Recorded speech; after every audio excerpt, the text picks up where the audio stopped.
This is my new Model 3 Performance, and did you know it's actually one of the worst rated vehicles for data privacy being sold today? In a world in which our government is being run by tech billionaires who already have demonstrated time and time again that data security and privacy is secondary to them, we have to take matters into our own hands as consumers as well as car enthusiasts. So in this video, I've put together a multi-level guide that you can use to better protect your personal data in your respective vehicle. And while we'll be talking about data security in Teslas today, you can actually apply some of the same principles that I'll be talking about in this video to any modern car. But first, if you're new to the channel, welcome. My name is John with Blackbird Productions, and on this channel, I create videos like this just documenting my Tesla ownership experience. I also create other cool and exciting content centered around cars as well on this channel. So after you finish this video, definitely check out my other content. And if you love cars as much as I do, consider subscribing, and also don't forget to leave a like on the video if you thought this was helpful. So with that, let's go into level 1. And there's 3 levels in this video. Level 1 being the most obvious privacy and security measures that you can take as a consumer or car enthusiast, and level 3 being the most extreme. So with that, let's get into level 1.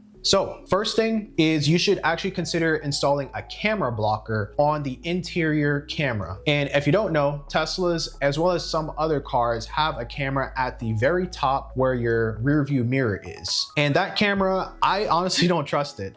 So the first thing I did when I bought my Tesla was I bought one of these cheap camera blockers that you can get from Amazon. And for the specific one that I'm using for my car, I've actually linked it below. It's a Amazon affiliate link. So if you do decide to purchase that, I think it's only like $2 or $3. It does support the channel in a very small way, so I get a small little commission out of that. But if you're interested, it's right there in the description, and it's just a quick, simple solution to those who are privacy conscious, just because Tesla has been busted in the past for just spying on people. Next thing is another pretty simple one, and this is more for physical security, but having a passcode for both your glove box as well as to put the car in drive, I think would be pretty nice for a person that's looking to increase their security in their Tesla. It obviously will deter people who, break into cars and try to just like steal them. So this is like a simple little security measure that you can do. And I'll actually put something on screen where you can actually see how you can do that. Third one is a pretty obvious one. Just disable all telemetry within the Tesla. There is an easy way of doing that, and I'll put a clip on screen so you can actually see what that process is. Unfortunately, this won't disable all of the telemetry, but we'll be talking more about that in level 3. And fourth thing, if you're going to be disabling telemetry in the car, might as well do it on the app as well, and also disable any marketing communications that the app has on you. I'll put a clip on screen as to how you can do that, but it's pretty simple. All right, the last thing is a pretty obvious one as well, and I try to do this for every account I can, but it's around enabling two-factor authentication on your Tesla account. So in the event if, let's just say there's a breach on Tesla servers and your email and your password gets leaked, you have the ability to fall on two-factor authentication, and you can use that passcode to get into your account if it's compromised. So having two-factor authentication, I think, is pretty important, especially if you use your phone to get into the car. Next thing is consider using only the physical keys for your Tesla. And this goes for any other car that uses a phone key or some sort of mobile device to open and drive your car away. The fact of the matter is we live in a day and age where everything is connected, and if one thing is compromised, so say if my phone is compromised, my iPhone, all of my Apple devices are compromised. So opting in to use physical keys as opposed to some sort of Bluetooth or digital key would minimize that risk of someone breaching into your vehicle, stealing data, whatever the case is. Next one is also consider opting out of any insurance score trackers or location trackers. And this one is actually one that was pretty eye-opening to me when I was thinking about it and writing this script. But essentially, if you don't know, insurance companies, they are, at the end of the day, they're data companies, right? So what they do is they offer promotions in exchange for your data. So that includes your driving habits, where you drive to, how fast you're going, your braking speed, your cornering speed, pretty much every data point that you can think of, they have it in that little beacon that they ship to you, and you're asked to put that in your car so that way they can track all your driving scores and stuff like that. I would not opt into any of that crap just because what they do is they sell that data. And if they don't sell it, they create a profile based on your driving risk, and they calculate your insurance premiums based on your driving profile. And I feel like in a performance car, a lot of that data is skewed because sometimes I might be on the track track and I'm going 150 miles an hour. But the insurance company, although they know my location, they'll see that as, oh, he's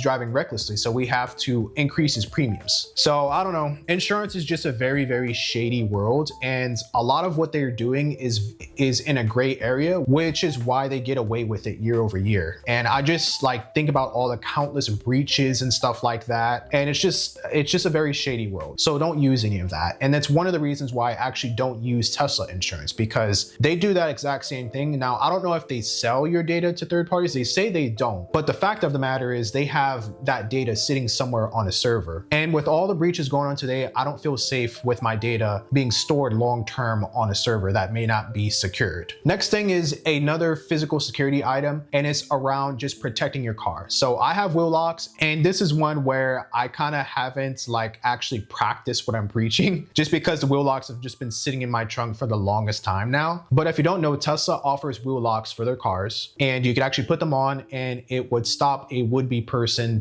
from stealing wheels from the car. So if you park your car in a questionable area, this will give you some added layer of protection. Definitely not foolproof, but it will take a little bit more time for the person to steal your wheel if these wheel locks are on there. I've included the wheel locks that I've bought directly from Tesla in a link in the description below. It's a regular link, no affiliate link, but if you buy them, you'll have some peace of mind knowing that your car will essentially be intact if you park it in a shady area. All right.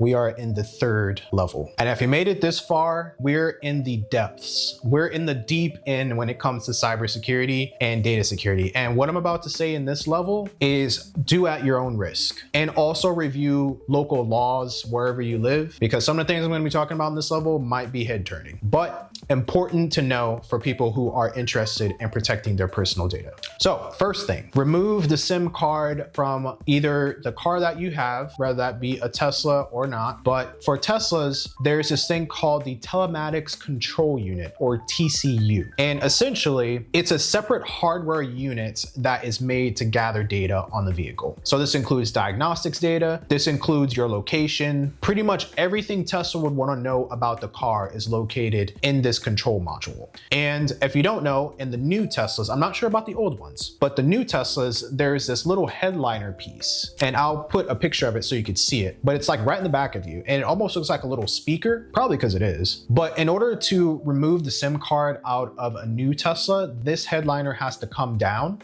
and there's a little SIM card that's actually in there, and you have to disable airbags as well before you go in there. So it's a little bit of an involved process, and there's instructions on how you can do this. So thankfully Tesla has included that. There's also somewhere on Reddit, I mean, I can't remember for the life of me where I saw this post, but when I was doing some research for this video, I saw someone mention that you could actually schedule a service appointment for them to remove the SIM card, and that would be effectively opting out of online services with Tesla. Now, I don't know if that's true. You guys can let me know in the comments if that's something that you can actually do instead of just doing it yourself. But that would be awesome if you could take it to a service center and have them do it. But anyway, taking out the SIM card or even the entire control unit, God forbid, don't know what that would do to the car, but I know with the SIM card, it actually disables a lot of those online functions. So it might even disable your self-driving because it relies on maps and also telemetry gathered from Tesla servers to map out where the car is going. So things like that. And I'm sure you can ask a service advisor for guidance on what features that are taken away from your Tesla when you do this. But essentially, if you opt in to take out that SIM card, it would stop Tesla from intercepting your data. And from my knowledge, it will effectively render the telematics control unit useless, and you can just drive your car like a regular car. So again, this level is very extreme, so do this at your own risk. The second thing is going to be another head-turning one, but physical security is important, especially in our upside-down world today. So many people in my driving circle, not including myself, just because I don't have the money right now to get another one, but many people in my driving circle, they actually carry a firearm in the car. So never know when they'll have to use it or anything like that, but it's something to just keep in mind. And it's very unlikely that you'll use a firearm in your car, but you never know. You could end up in a very shady area or a very unprecedented situation where you need some sort of protection, and having a firearm in your car would protect you in those situations. Again, review your local laws and regulations when it comes to carrying a firearm in your vehicle, but in the state of Texas, it is legal to do that. So for the last thing I have here, consider this as an alternative to taking out the SIM card on your car, but it involves some legwork and also some investment. So I have a self-hosted VPN. It's actually called Tailscale, and it's a VPN that I've installed on my mobile devices to interact with local software on my home network. Having something like this requires a server, which I'm not talking about server blades, or maybe you're thinking about those big racks where there's just like hundreds of servers all over the place. I'm talking about just a regular computer. You can do this with a regular computer and still get the same benefit that I'm getting out of it. But essentially, I have Tailscale, and I have something called AdGuard Home. You could also install something called Pi-hole, which is the same exact thing. But essentially what Pi-hole and AdGuard Home does is it blocks telemetry from every device connected to the network. And this is on the network layer level. So if you open up a browser and you might have ad block on that